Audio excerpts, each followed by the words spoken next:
Okay.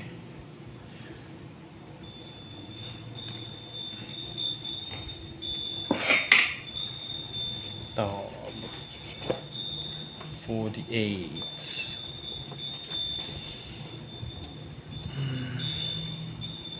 Cortana, Italy. Still Saturday, July 11, 9:30 a.m. Nursing sister Elena Vosso finished her shopping and came out of the small grocery on Piazza Ciole Signorile with a large bag of fresh vegetables. She had picked the vegetables carefully, wanting to make a soup that would be as palatable and nutritious as possible, not just for the three men who were with her, but for Mikhail Rourke. It was time at least to try to feed him solid food. Earlier she had moistened his lips, and he had swallowed auto- automatically in reaction. But when she had tried to get him to sip some water, he'd only looked at her as if the effort were too much still. If she offered a warm puree of fresh vegetables, perhaps the aroma itself might be enticing, enticing enough to make him at least attempt to get it down. Even a spoonful was better than nothing because it would be a beginning, and the sooner he began taking solid food, okay, beginning, and the sooner he began taking solid food, and sooner she could get him off the floor and help him start regaining his physical strength. Marco watched her come out and turn down the narrow cobblestone street toward the fire where they had parked the car. Ordinary,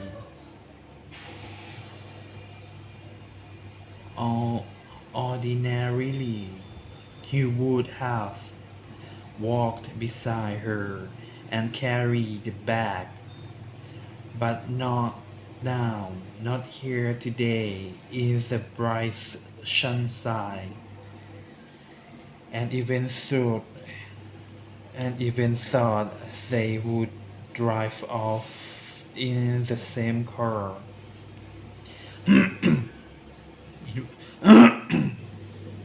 It was not good that they be seen shopping or walking together. It was something someone might later remember. They were Italians. Yes, yes, strangers to Cortona. None. Why? What were they doing? It could be enough for someone to say, yes, they were here. I saw them. Ahead of him, Marco saw Elena stop, glance back, then turn and go into a small shop.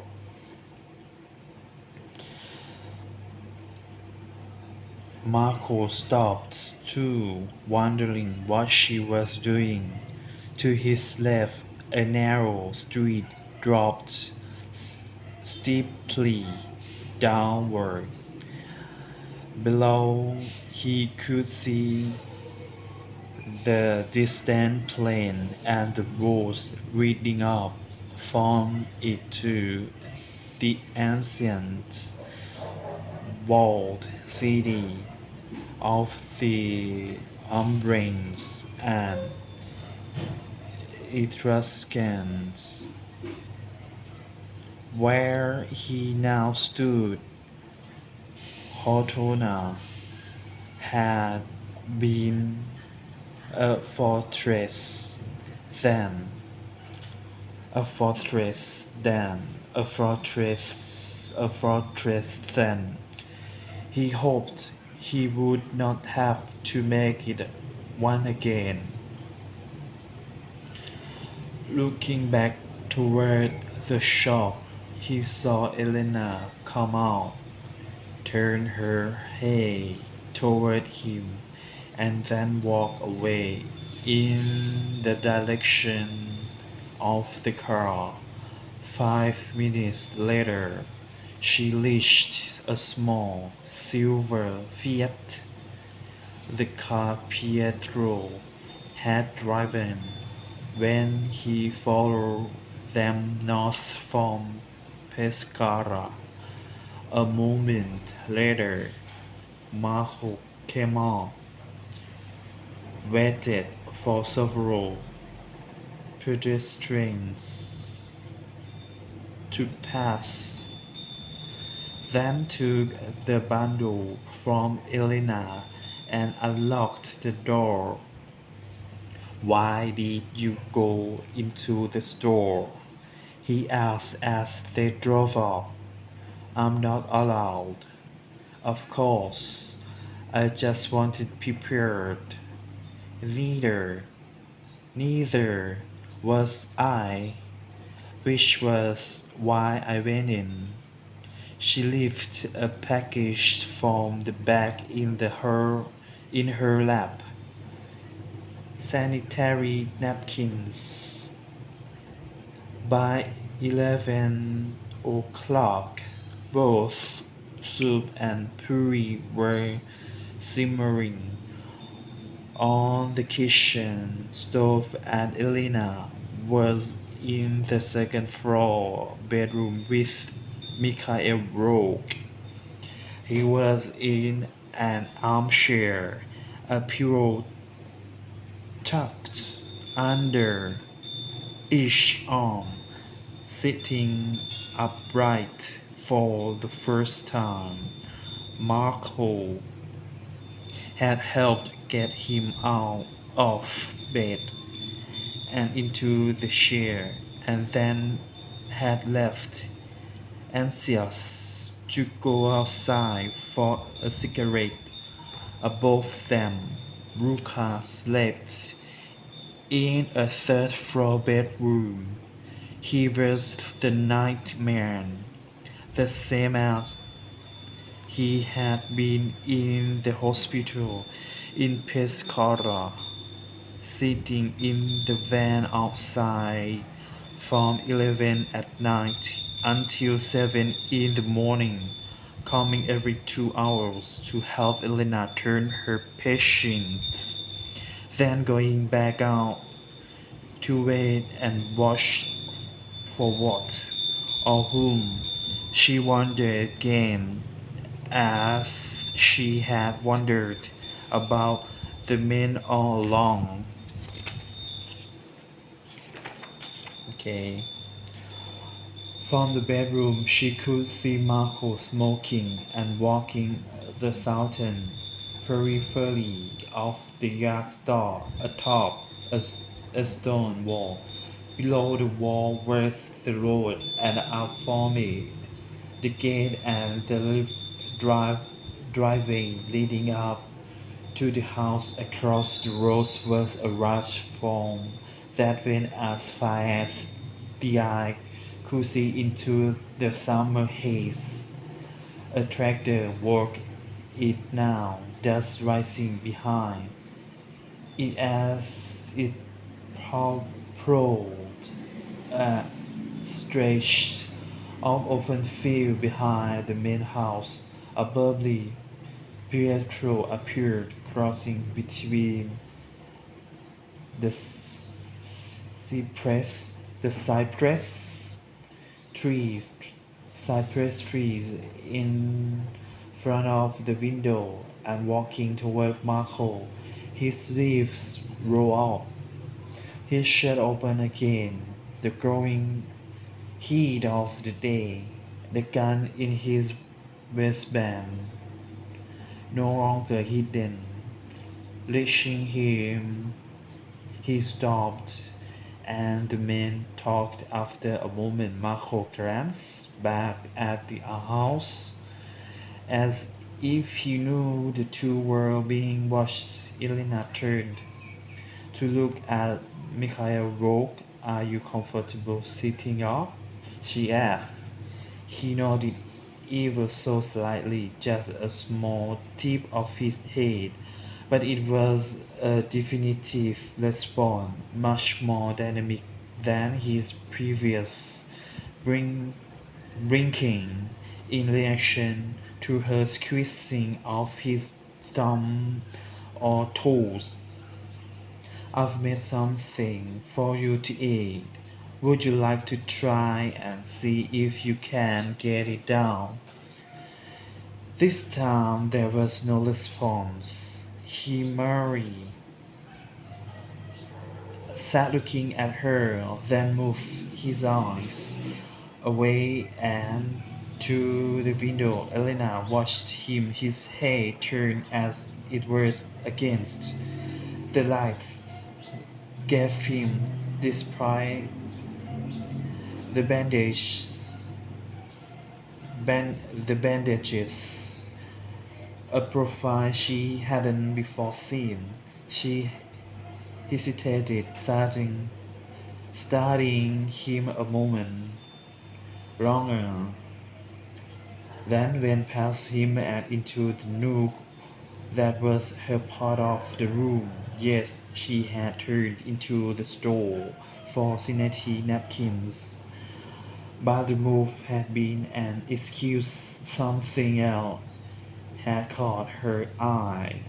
A store font rack with newspapers and a copy of La Repubblica with the bold headline Fugitive in Cardinal Palma, Murder Still at Large, and beneath is less bold, Police Screen Victims of Assisi Bus Explosion. They were both stories she knew of, but in little detail. The assassination of the Cardinal had, of course, been the talk of the convent. Had been the explosion, of the Assisi bus. But very shortly afterward, she had gone to Pescara and had seen no papers or television scene. Yet the moment she grins the headlines, she reacted, making an instinctive corre- correlation between the headline and Marco and the others, men who were armed and guarded her and her patient 24 hours a day, men who seems to know a great deal more about what was going on than she did inside the store. She'd picked up the paper and seen photographs of the men the police were looking for. Her mind raced. The bus explosion had taken place Friday. Michael Rose's automobile accidents had occurred in the mountains outside Pescara on Monday. Tuesday morning, she's been given the order to go to Pescara. Could not a survivor of the bus explosion be badly burned and in a coma, perhaps even have broken legs? Could he have perhaps been secretly moved from one hospital to another, or even to a private residence for a day or more before arrangements had been made to bring him to Pescara? Quickly she bought the paper, and then, as an afterthought, as a way to hide from Marco an unquestionable excuse for why she's gone into the store, she's bought the sanitary napkins and had both put into the same brown paper bag at the house. She's gone immediately to her nook and put the napkins on a shelf where they could be seen, and afterward she carefully folded the newspaper, putting it away under clothing still in her suitcase. Dear God, she's thought over and over. What if Michael Rourke and Father Daniel Edison are the same person? Washing her hands and changing into a fresh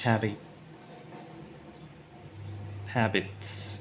She stared to take the newspaper from her suitcase, wanting to hold it up next to her patient, to look at the paragraph, and if there was any resemblance at all. But Marco had called her from the staircase, and she had not been able to do so. Putting the paper back, she closed the suitcase and gone to see what he wanted.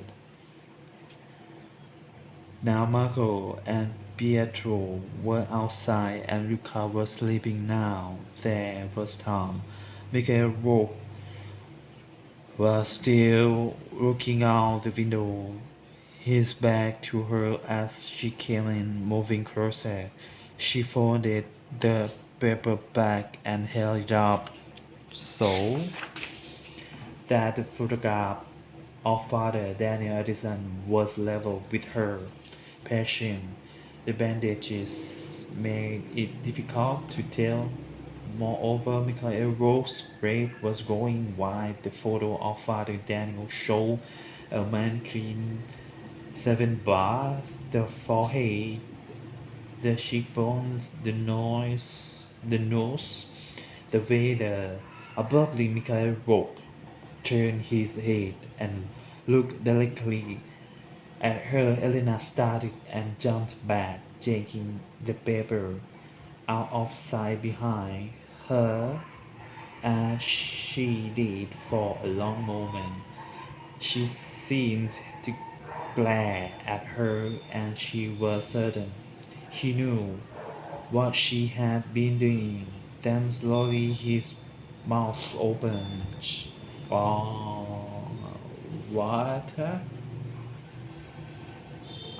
Garbled the word hoarsely. Wow. And